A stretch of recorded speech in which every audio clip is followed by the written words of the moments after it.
Hello everyone, kids garden tutorial पे आप सभी का स्वागत है। आज हम लोग क्लास 8 की साइंस का ये हमारा चैप्टर 7, ठीक है, जिसको हम लोगों ने ऑलरेडी पढ़ लिया है। ठीक है, अगर आपने नहीं देखी है वो वाली वीडियो तो आप जो है क्लास 8 साइंस के नाम से प्लेलिस्ट बनी हुई है, वहाँ पे आप ज़रूर चेकआउट करें। ठीक है, तो आज हम लोग जो है उसके क्वेश्चन आंसर्स को डिस्कस करने वाले हैं। ठीक है, तो चैप्टर है हमारा 7, दहन और ज्वाला, जिसका हेडिंग है कंबशन एंड फ्लेम। ठीक है, तो आज हम लोग इसके क्वेश्चन आंसर्स के सॉल्यूशन देखेंगे। ठीक है ना, तो बने रहिए वीडियो के साथ में। चलिए शुरू करते हैं हम लोग। यहाँ आप देख सकते हैं हमारा जो है सबसे पहला यहाँ पे जो ऑब्जेक्टिव टाइप है। ठीक है, यहाँ पे क्वेश्चन है आपका पहला कि दहन की क्रिया के लिए निम्नलिखित कौन सा शर्त आवश्यक है। ठीक है, यानी कौन से ऐसे कंडीशंस हैं जो जलने को सपोर्ट करते हैं ना, यानी कि जो जिसका होना जलने के लिए ज़रूरी होता है, यानी दहन के लिए ज़रूरी होता है। तो आपका फर्स्ट ऑप्शन है यहाँ पे दहनशील पदार्थ की उपस्थिति, यानी पदार्थ को जो है दहनशील होना चाहिए। ख नंबर है आपका कि पदार्थ के ज्वलन ताप की प्राप्ति। ग नंबर है आपका कि वायु की उपस्थिति। और घ नंबर है इनमें से सभी। तो यहाँ पे जो आपका आंसर होगा वो हो जाएगा आपका इनमें से सभी, क्योंकि ये सारे कंडीशंस ही दहन के लिए आवश्यक है। ठीक है, अगर इनमें से एक भी कंडीशन अगर फुलफिल नहीं होगी तो दहन संभव नहीं होगा। ठीक है, तो यहाँ पे जो आपको सही आंसर हो जाएगा वो होगा क्वेश्चन ऑप्शन नंबर घ, ये इनमें से सभी। ठीक है, चलिए आते हैं हम लोग अगले क्वेश्चन पे। अगला क्वेश्चन है हमारा कि निम्नांकित में किस ईंधन का ऊष्मीय मान सबसे अधिक होता है। ठीक है, तो पहला ऑप्शन आपका लकड़ी, दूसरा है आपका यहाँ पे केरोसिन, तीसरा है आपका एलपीजी और चौथा है आपका हाइड्रोजन। तो यहाँ पे जो आपका ऊष्मीय मान पूछा गया है तो ऊष्मीय मान जो है सबसे ज़्यादा हाइड्रोजन का होता है। ठीक है, चलिए आते हैं हम लोग क्वेश्चन नंबर 3 में। निम्नांकित में कौन सा पदार्थ दहनशील है, यानी दहनशील यानी जो जलने वाला सामान होगा, है ना, जलने वाले सामान को ही दहनशील कहेंगे ना। ठीक है, तो यहाँ पे ऑप्शन हमारे देखते हैं, कांच है, लोहे का किल, सीमेंट और कैरोसिन। तो ये तीनों ऑप्शन जो है ये तो दहनशील नहीं है, क्योंकि ये तो जलेंगे नहीं।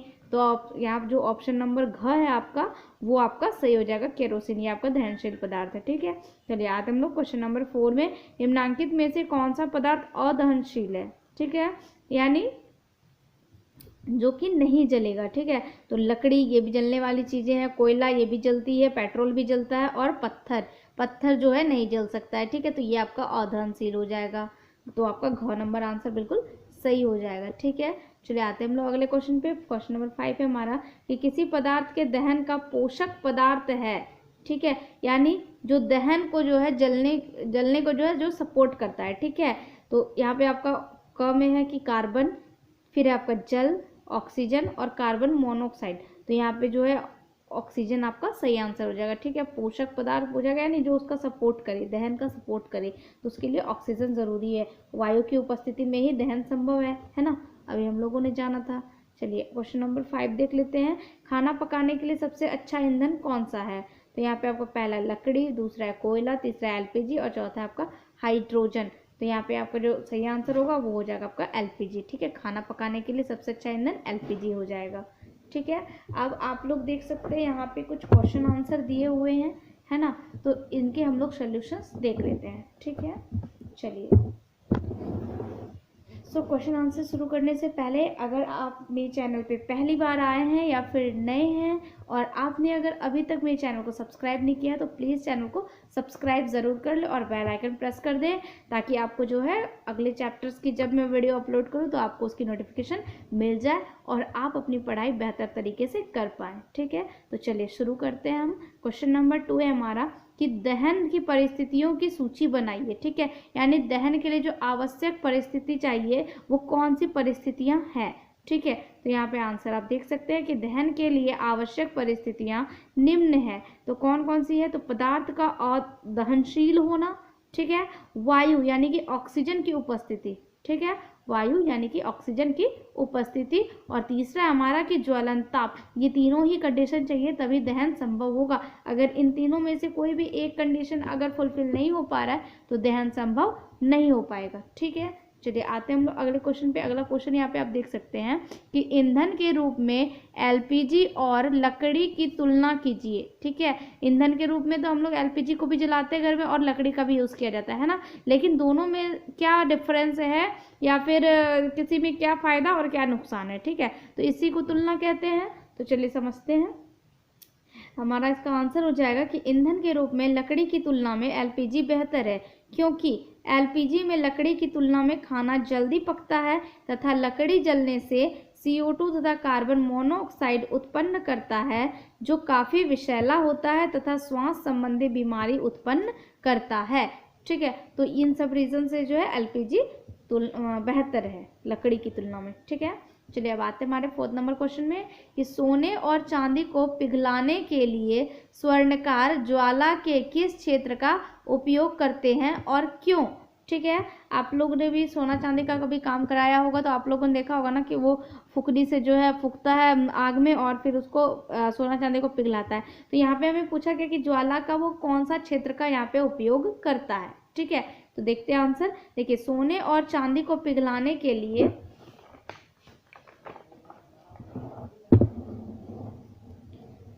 स्वर्णकार ज्वाला के सबसे बाहरी भाग को फूंक कर धातु पर डालते हैं, क्योंकि ज्वाला के सबसे बाहरी भाग का तापमान सबसे अधिक होता है, जिसके कारण धातु जल्द पिघल जाता है। ठीक है, तो ये हो गया आपका इसका आंसर। चलिए बढ़ते हैं अगले क्वेश्चन की तरफ। अगला क्वेश्चन है हमारा 5th नंबर। यहाँ पे आप देख सकते हैं, हरी पत्तियों के ढेर को जलाना कठिन होता है, परंतु सूखी पत्तियों में आग आसानी से लग जाती है। समझाइए, यानी इसका रीज़न क्या है कि हरी पत्तियां जो है नहीं जल पाती हैं और सूखी पत्तियां मतलब जलाने के लिए तुरंत वो मतलब आग को पकड़ लेती है ना। तो इसका रीज़न क्या है, तो यहाँ पे देखिए, हरी पत्तियों में नमी होने से पत्तियों का तापमान कम रहता है, जिसके कारण इनका ज्वलन ताप बढ़ जाता है। इसलिए हरी पत्तियों के ढेर पर आग जलाना कठिन होता है, जबकि सूखी पत्तियों का ज्वलन ताप कम होने के कारण वे शीघ्रता से आग पकड़ लेती हैं। ठीक है, तो ये हो गया इसका आंसर। ठीक है, आप चाहे तो स्क्रीनशॉट भी ले सकते हैं या फिर आप वीडियो को पॉज करके भी अपना लिख सकते हैं। ठीक है, अगर आप नोट डाउन करना चाहें तो। ठीक है, चलिए आगे बढ़ते हैं हम लोग क्वेश्चन नंबर 6 में। देखिए, एक प्रयोग में 4.5 kg ईंधन का पूर्णतया दहन किया गया, उत्पन्न ऊष्मा का माप यहाँ पे आप देख सकते हैं, यहाँ पे माप दिया हुआ है हमें किस चीज़ का, ऊष्मा का। ठीक है, फिर ईंधन का ऊष्मीय मान ज्ञात कीजिए, तो हमें यहाँ पे ईंधन का ऊष्मीय मान बताना है। ठीक है, तो ये आपका मैथमेटिकल है थोड़ा सा। देखिए कैसे सॉल्व करेंगे इसको।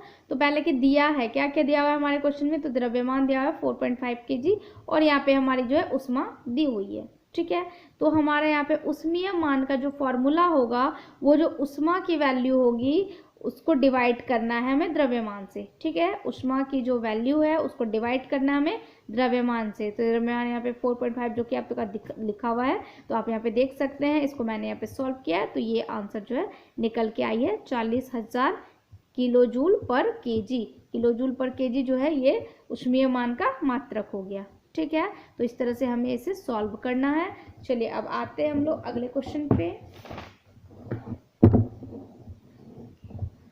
देखिए यहाँ पे 7 नंबर क्वेश्चन है कि कारण बताइए। यहाँ पे आपको रीजन बताना है कि पहला आपका कि विद्युत उपकरण से संबद्ध आग पर नियंत्रण पाने हेतु जल का उपयोग नहीं किया जाता। ठीक है, यानी जब भी विद्युत उपकरण यानी इलेक्ट्रिसिटी पे जब लग जाती है आग, तो उस समय हम लोग जो है पानी का इस्तेमाल नहीं करते। तो वो क्यों नहीं किया जाता है। ठीक है, तो उसका रीज़न क्या है, देखिए, क्योंकि जल विद्युत का सुचालक होने के कारण इससे बिजली के झटके लगने का डर होता है। ठीक है, इसी रीज़न से हम लोग वहाँ पर जो है पानी का इस्तेमाल नहीं कर सकते हैं। ठीक है, चलिए आते हैं हम लोग अगले क्वेश्चन पे।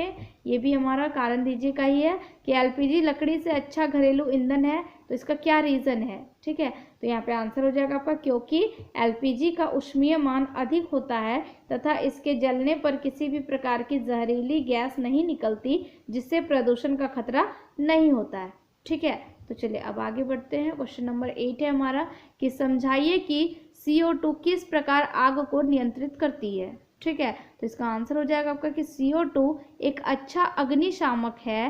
कार्बन डाइऑक्साइड यानी कि CO2 ऑक्सीजन यानी कि O2 से भारी होने के कारण CO2 कंबल की तरह आग को लपेट लेता है और ऑक्सीजन से संपर्क तोड़कर आग को बुझा देता है। ठीक है, मतलब CO2 क्या करता है, कंबल की तरह काम करता है और वो क्या करता है, आग को पूरा जो है ढक लेता है। तो इससे होता क्या है कि वो आग को जो है ऑक्सीजन की कमी हो जाती है, ऑक्सीजन नहीं मिल पाता है और जिसके कारण जो है आग बुझ जाती है। ठीक है, तो इस तरह से CO2 वर्क करता है। ठीक है, आई होप कि आप समझ पा रहे होंगे। चलिए, क्वेश्चन नंबर 9 है हमारा, क्या जंग लगने के प्रक्रम को दहन कहा जा सकता है, विवेचना कीजिए। ठीक है, तो यहाँ पे आप देख सकते हैं नहीं, जंग लगने के प्रक्रम को दहन नहीं कहा जा सकता है। ठीक है, हम जानते हैं कि दहन वह रासायनिक प्रक्रिया है जिसमें पदार्थ ऑक्सीजन से प्रतिक्रिया कर ऊष्मा उत्पन्न करता है। जंग लगने के प्रक्रम में कोई ऊष्मा उत्पन्न नहीं होती, अतः जंग लगने के प्रक्रम को दहन नहीं कहा जा सकता है। ठीक है, चलिए आते हम लोग अगले क्वेश्चन पे। यहाँ पे देख सकते हैं आप कि समझाइए कि मोटर वाहनों में CNG के उपयोग से हमारे शहरों का प्रदूषण किस प्रकार कम हुआ है। ठीक है, यानी कि CNG के उपयोग से, मोटर वाहनों में CNG के उपयोग से प्रदूषण किस तरह से कम हुआ है। ठीक है, तो यहाँ पे आप आंसर देख सकते हैं कि CNG अति अल्प मात्रा में प्रदूषक पदार्थों को निर्मुक्त करती है। यह कार्बन, सल्फर और नाइट्रोजन के ऑक्साइडों का उत्पादन अल्प मात्रा में करती है। इस प्रकार मोटर वाहनों में CNG के उपयोग से हमारे शहरों का प्रदूषण कम हुआ है। ठीक है, चलिए आते हैं अगले क्वेश्चन पे। अगला यहाँ पे हमारा क्वेश्चन है कि पानी से भरी कागज का कप ज्वाला के ऊपर रखने पर कप का पानी गर्म हो जाता है परंतु कप जलता नहीं है, क्यों? तो इसका रीजन क्या है, देखिए कि कप जो है, कप को दी जाने वाली ऊष्मा चालन विधि द्वारा जल में पहुंचती है जिसके कारण वह गर्म हो जाता है। जल वाला कप नहीं जलता है क्योंकि उसका ताप जल की उपस्थिति में कागज के ज्वलन ताप तक नहीं पहुंच पाता है। ठीक है, तो ये आपके जो है इस चैप्टर के सारे क्वेश्चन आंसर्स के सलूशन थे। आई होप कि वीडियो पसंद आया हो। अगर पसंद आया हो तो प्लीज़ वीडियो को लाइक ज़रूर कीजिएगा और जो है अपने दोस्तों के साथ शेयर ज़रूर कीजिएगा। देखिए, इसमें कोई आपका कॉस्ट तो लगता नहीं है ना, ये तो बिल्कुल फ्री है। लाइक, शेयर, सब्सक्राइब सब कुछ आपका बिल्कुल फ्री है। सोचो तो अगर आपको थोड़ा सा भी वीडियो बेनिफिशियल लगता है तो एटलीस्ट आप इतना तो मेरे लिए कर ही सकते हो, है ना। So please guys, please support and please do this. Thank you so much.